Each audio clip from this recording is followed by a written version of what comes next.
All right, hi everybody, this is BC Hatchet. I am here at InfoComm 2025, day one. You can see the show floor behind us. Things are bustling, classes are going, and connections are being made.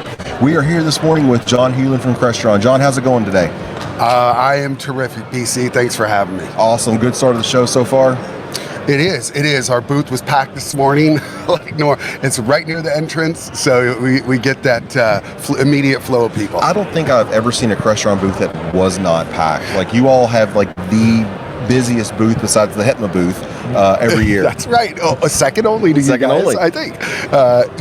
It's funny because I will say, we've been more cognizant about traffic this year. Okay. So the layout is more conducive to a better flow. But you're right, man. There's been years where it's just trying to push past people. Yeah. I guess Friday's the best day. I love it. So what's Crestron got going on this year at InfoComm?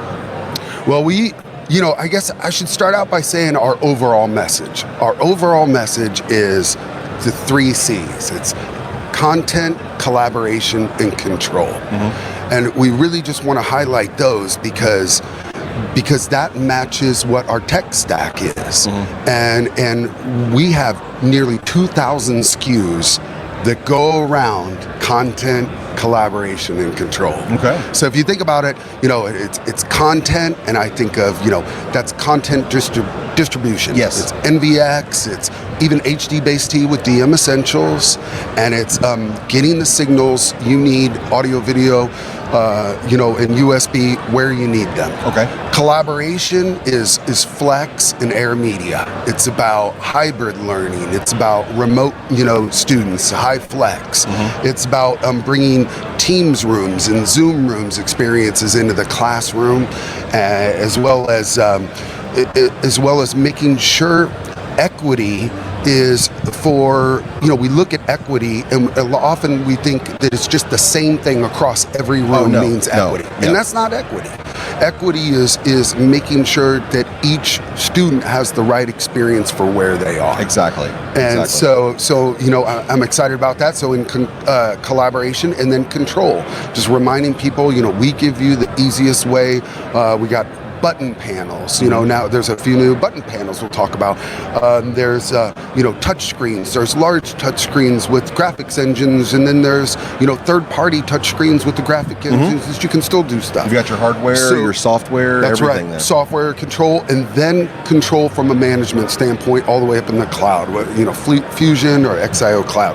So what I love about that message is we have 2,000 SKUs geared towards that, and I think that provides one of the most holistic, solutions and possibilities that higher ed can look at. Gotcha. Okay, so I'm going to put you on the spot a little bit. That's all right. So how are we looking, you always hear about the future and the classroom in the future, and things have evolved so much over the past few years. You're mentioning bringing in Zoom rooms and team rooms into the classroom environment, right? I mean, you've got so many students that are, and even faculty too, that are remote these days.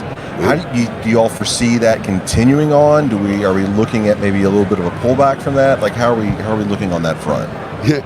I had a professor and a man I considered a mentor, and he'd always say Einstein was wrong. There's not an equal and opposite reaction. There's an overreaction. For every action, there's an overreaction. In higher ed, people we never overreact. You've never heard of that at all. Never. So it's interesting. Personally, this is not John speaking from Crestron, this is just John Hulen. I do feel like there's going to be a little swing back.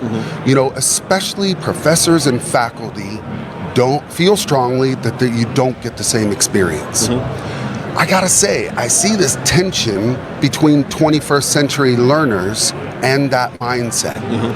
They don't necessarily feel the same way. So, it's not simple, and these are some really important topics about trying to decide, well, where do you let them be how they want to be, and where do you say, nope, you still got more to learn, come here and learn it in person. So I think there's going to be a little bit of a pullback, but I think it's the cat's out of the bag. It is. It's never going back, and I like that. I like you're trying to reach the learner where they are, right? I mean, it's just kind of like you said, cat's out of the bag, genie's not going back into the bottle. We've just got to, and that's one of the things I love about education is we've got insanely smart people that are going to figure this out. We're going to find the right position. Like that dial is going to get set just right, and we'll be where we need to be. Yeah, absolutely. And, so we try to cover it, and we try to be, I got to give Mike Peterson credit, man. He said to me, he was the person who said to me, we were talking about something, I may have used the term future-proof, and he said, no, future-flexible. Yes, there's no future-proof because there's no fuproof. It's going to change in 2 or 3 years. Right. So you could argue even if the technology lasted for 10, by the time you replace, yes, so we've seen that. I mean, if you think about it, we've seen VGA and then DVI and then HDMI and now USB, and that's just in the last 25 years. Yes. So think about your classroom refresh rates during those times, the last 5, 6, 7 years. You can't even keep up with it. It's our team were talking because we're planning our summer upgrades and starting to install those right now. I was just thinking, I'm thinking about the pieces of equipment that we've taken out. First, you're starting to lose sometimes Lectern computers, and you're taking out like the VHSs, the DVD players. Yep.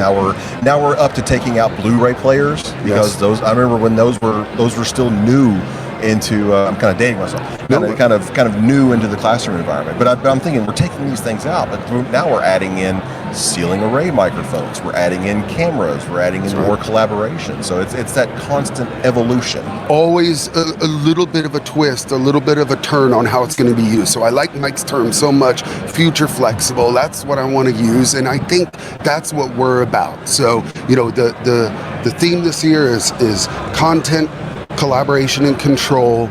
And then the other thing is that it's underpinned by True Blue support. Yes. So we're trying to remind people, we're here. We absolutely had problems with supply chain. We had issues.